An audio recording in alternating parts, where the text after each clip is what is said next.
మౌనిక కొన్ని memorable moments తను అలాగే ఉండిపోయాయి అని ఇస్తుంది, మనతో షేర్ చేసుకుంటుంది ఎక్స్క్లూజివ్గా. మౌనిక, మీ ఫోన్లో కూడా చూసాము మీ father number still it's my hero అని.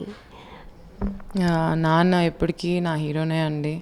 అది ఎక్కడున్నా ఏం చేసినా నాన్న ఫోన్ చేస్తున్నాడంటే ఒక అటెన్షన్కి వచ్చేసేదాన్ని. ఆ భయం, ఆ రెస్పెక్ట్ ఎప్పటికీ ఉంటుంది నాన్న. అండ్ ఆయన క్యారెక్టర్ నుంచి చాలా నేర్చుకున్నాను యాజ్ అ డాటర్. చిన్నప్పుడు నాకు బాగా గుర్తు, నాన్న మమ్మల్ని లారెన్స్ స్కూల్లో వదిలిపెట్టడానికి తీసుకెళ్ళినప్పుడు చాలా ఏడ్చాను. అంటే ఫస్ట్ హాలిడేకి అని చెప్పి తీసుకెళ్ళారు మమ్మల్ని. స్కూల్ బాగా నచ్చి, నాన్న క్యాంపస్ బాగా నచ్చి ఇక్కడే చేరాలి అని చెప్పి ఆ హాలిడే ట్రిప్లోనే అడ్మిషన్, ఎంట్రన్స్ ఎగ్జామ్ అన్నీ అయిపోయాయి. నాన్న నాకు బాగా గుర్తు, షర్ట్ పట్టుకొని పీకితే మొత్తం బటన్స్ అన్నీ వచ్చేసాయి. ఎందుకు ఇట్లా వదిలిపెట్టి వెళ్ళిపోతున్నారో అర్థం కాలేదు. కానీ అప్పట్లో ఉండే పరిస్థితులు కూడా అలాగే ఉండేవి. ఫ్యాక్షన్ కానీ, నాన్న జీప్ ఎక్కాలంటే కూడా ఒక రకంగా భయపడేవాళ్ళు. ఏదైనా లాంగ్ జర్నీస్కి, ఏదైనా ఎక్కడికైనా హైదరాబాద్కి వెళ్ళాలంటే ఆలగడ్డ నుంచి ఎప్పుడో ఒక రూట్లో వెళ్ళేవాళ్ళం కాదు. ఓన్లీ నైట్ జర్నీస్ చేసేవాళ్ళము. డిఫరెంట్ రూట్స్, ఒక డ్రైవర్ ఉండేవాడు కాదు, డిఫరెంట్ డ్రైవర్స్. అప్పుడు థ్రెట్ అలాగే ఉండింది కాబట్టి నాన్న వాళ్ళు కూడా ఇంకొక డెసిషన్ తీసుకొని అన్న వాళ్ళ పిల్లల్ని కానీ మమ్మల్ని కానీ దూరంగా పెట్టి చదివించాలనుకున్నారు.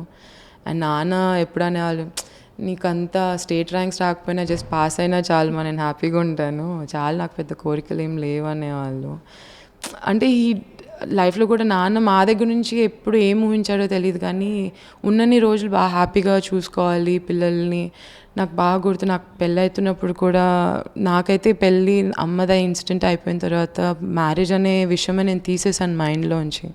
నానే కూర్చోబెట్టుకొని, లేదమ్మా ఫ్యామిలీ ఇక్కడ స్టాప్ కాకూడదు, అమ్మది అయిన తర్వాత నువ్వు డిస్కరేజ్ కాకూడదు, నువ్వు నాకు స్ట్రెంగ్త్ ఇవ్వాలి అని చెప్పి, నేను ఒక ఫాదర్గా ఒక డాడీ నీకు ఉన్నాడని మర్చిపోవద్దు అని నమ్మకం చెప్పి, ఆ మాటలని నాకు ఇంకా తిరుగుతూనే ఉన్నాయి. ఎట్లా రేపొద్దున ఏంటి నాకు తెలియట్లేదు అంతా. It's like it's a confusion state I'm in right now, but only thing నా మైండ్లో ఏంటంటే, నాన్న is at peace.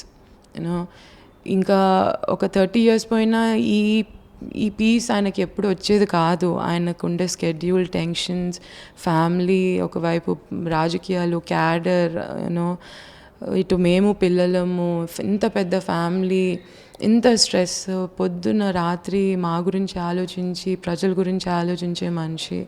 I'm happy is at rest, he's found his piece, and he wouldn't have been in a better place. And అమ్మ నాన్న ఇద్దరు కలుసున్నారని పైన మా feeling, నాన్న ఉండలేకపోయారేమో అనుకుని కూడా అనుకున్నాం అమ్మ లేకుండా. ఇద్దరు అంతా అటాచ్డ్ అనమాట. అమ్మ పోయాక కొంచెం ఐసోలేట్ అయిపోయారు ఫాదరు. అలాంటప్పుడు ఏం చెప్పేవారు అమ్మ గురించి?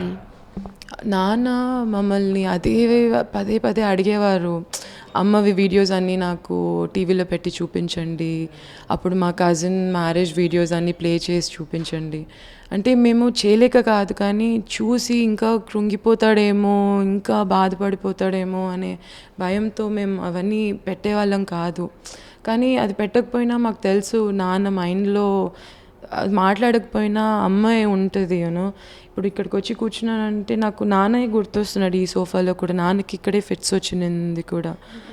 అంటే అంత ట్రామాలో ఉన్నాము. ఐ కాంట్ ఇమాజిన్ ఒక 3 years నాన్న అమ్మ లేకుండా ఎలా సాగాడో. ఒక్కడు రూమ్లో పడుకొని నంద్యాల ప్రజల పేర్లే జపం చేస్తూ నంద్యాల ప్రజలు అంత చెప్పి లాస్ట్లో మాకు కూడా అదే నింపేసి వెళ్ళిపోయాడు. ప్రజలు పొద్దున్న లేస్తే ప్రజలు, రాత్రి పడుకునేంత వరకు అదే ప్రజల కోసం పోరాడాడు. ఇప్పుడు మా అందరి మీద కూడా అదే బాధ్యత ఉందని భావిస్తున్నాం మేమందరము. మీ ఫాదర్కి ఏమంటే ఇష్టం? మీ ముగ్గురులో ఏమేంటంటే ఇష్టం? మా ముగ్గురులో నాన్న అంటే అమ్మ ఉన్నప్పుడు నేను అమ్మని బాగా ఏడిపించేదాన్ని. ఎత్తుకోవడము, టిక్కులు చేయడము, హెయిర్ లాగడం, అమ్మ ఏది దొరికితే దాంతో కొట్టేది, రిమోట్తో కానీ సెల్ ఫోన్తో కానీ. నాన్నను బాగా ఎంకరేజ్ చేశాడు, ఇంకొంచెం ఏడిపించు అని. అంటే బాగా ఎంజాయ్ చేసేవాడు నాన్న. నేను అమ్మ ఇద్దరం కొట్టుకునే వాళ్ళము, సరదాగా ఉండేవాళ్ళం బాగా. తమ్ముడు కూడా నాన్న ఎప్పుడు ఏం నాగిరెడ్డి అని సరదాగా ఏడిపించేవాడు. చాలా టైట్ బాండ్ ఉండిందండి మా ఫ్యామిలీ. ఇప్పటికి కూడా అదే బాండ్ ఉంటుంది. But it's just that we miss our parents అంతే. ఎలా ఉండేది అంటే బయటికి వెళ్ళాక ఒక పొలిటికల్ లీడర్ మమ్మీ కానీ లేకపోతే ఫాదర్ కానీ ఇంట్లో they are as normal father and mother. అంటే నార్మల్గా అమ్మ అసెంబ్లీ నుంచి వచ్చినప్పుడు కూడా మాకు ఏదైనా వంటలు నచ్చకపోతే అమ్మ మీద ఏంది మా వంటలు బాగాలేవంటే అమ్మే వెళ్ళి మాకు వంట చేసేది, చపాతీలు కానీ నాన్న కాఫీ కానీ చాలా బాగా చూసుకునేది అమ్మ కూడా. ఒక మదర్, ఇంత బిజీ మదర్ ఉంది అని హౌస్లో మాకు కూడా అనిపించేది కాదు. ఎక్కడున్నా ఫోన్ చేసి మాతో ఏం తింటున్నారు, ఏం వేసుకుంటున్నారు, ఏ డ్రైవర్ వస్తున్నాడు మీతో, బాగా ఎక్కడున్నా ఆమెకు ఒక ఐడియా ఉంటుండేది మేము ఏం చేస్తున్నాము అని. డాడ్ చెస్ చాలా బాగా ఆడేవారు అని అంటారు. He is a very brilliant player అండి. నాన్న చెస్ కానీ, బ్యాడ్మింటన్ కానీ, బాస్కెట్బాల్ కానీ, స్కూలింగ్ టైంలో కూడా ఇంటర్ స్టేట్ బాస్కెట్బాల్ టీంలో నేనున్నారు. బ్యాడ్మింటన్ ఇక్కడ ఆయన ఓన్ కోర్ట్ కట్టించుకున్నారు. He's very active in sports.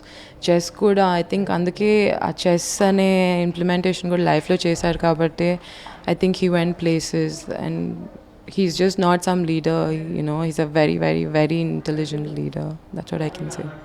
And he'll forever remain as my hero. Thank you so much and all the best. All the best.